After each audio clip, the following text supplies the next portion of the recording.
Il y a 20 ans, j'avais 7 ans.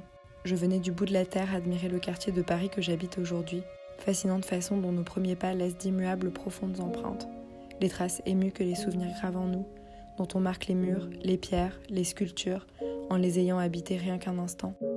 Les pieds trempés à la va-vite au nez et à la barbe de l'interdit, dans le bassin aux 16 automates imaginé par Niki de Saint-Phal et son amant Jean Tinguely se baignaient. L'oiseau de feu, la clé de sol, la spirale, l'éléphant, le renard, le serpent, la grenouille, la diagonale, la mort, la sirène, le rossignol, l'amour, la vie, le cœur, le chapeau de clown, ragtime. Famage au compositeur Igor Stravinsky. Niki de Saint-Phal, 20 ans en 1950, trouve les armes qui lui permettront de lutter toute sa vie dans un hôpital psychiatrique où elle subit des électrochocs qui altéreront à jamais sa mémoire. Dans l'hôpital crucial, elle se met à dessiner le monde dont elle rêve, peuplé de féminités turbulentes, géantes, rassurantes. Elle a plus de 3 fois 20 ans lorsqu'elle raconte l'événement qui l'avait plantée là. La mémoire enterre et il en pousse des choses. Il y a 20 ans, j'avais 7 ans et devant le bigarré Centre Pompidou échafaudé en 2020, Monsieur Banane donnait des spectacles. Il faisait de la musique avec des casseroles, scandant son analyse géopolitique d'une planète dont les glaciers déjà fondaient, d'un pays dont les soignantes et les soignants, corps de la santé publique, déjà défilés en cortège, se mettaient en grève. Sans domicile fixe autre que la rue, l'art de Monsieur Banane ne passait pas les portes de l'institutionnel.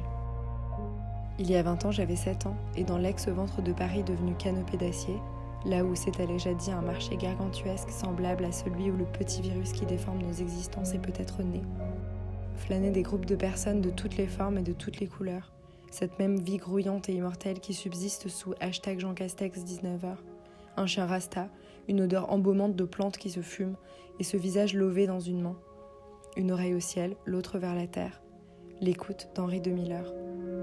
Ces empreintes digitales de grès de Bourgogne contre les miennes, j'imaginais les secrets confiés par les passages des innombrables vies dont elle était le témoin silencieux. L'écoute est toujours là, en 2021. Tendrons-nous l'oreille vers le murmure de notre universelle individualité ? Avoir 20 ans en 2021, c'est sentir son lien aux autres par toute la porosité du corps. Une éponge aux interstices microscopiques dans lesquels le virulent virus peut s'infiltrer. Connaître des restrictions qui n'autorisent plus que la consommation. Voir le savoir et la haine se pixeliser un peu plus chaque jour. Constater l'effet grossissant d'une pandémie sur les inégalités d'une société.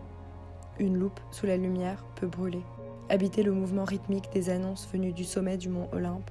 Se languir des cafés, des musées, de l'université. Des espaces communs qui nous modèlent. Les salles de cinéma sombres où partager des coups de foudre culturels. Rompre avec une longue tradition de jeunesse qu'on voudrait insouciante et inconsciente. Avoir 20 ans en 2021, c'est au fond tout comme en avoir 2 ou 3 fois 20 ans en 2021. C'est nourrir la crainte et l'espoir, qu'on gardera en soi le souvenir de ce printemps où les sourires ont disparu sous les masques, ceux qu'ils ont dévoilés de notre façon de faire société. Sentir gronder l'envie de les arracher, tous, mais en sécurité. Reconnaître enfin l'importance du soin, la force de notre vulnérabilité. Attendre le retour de nos bouches avec amour. Penser nos plaies, penser le monde d'après.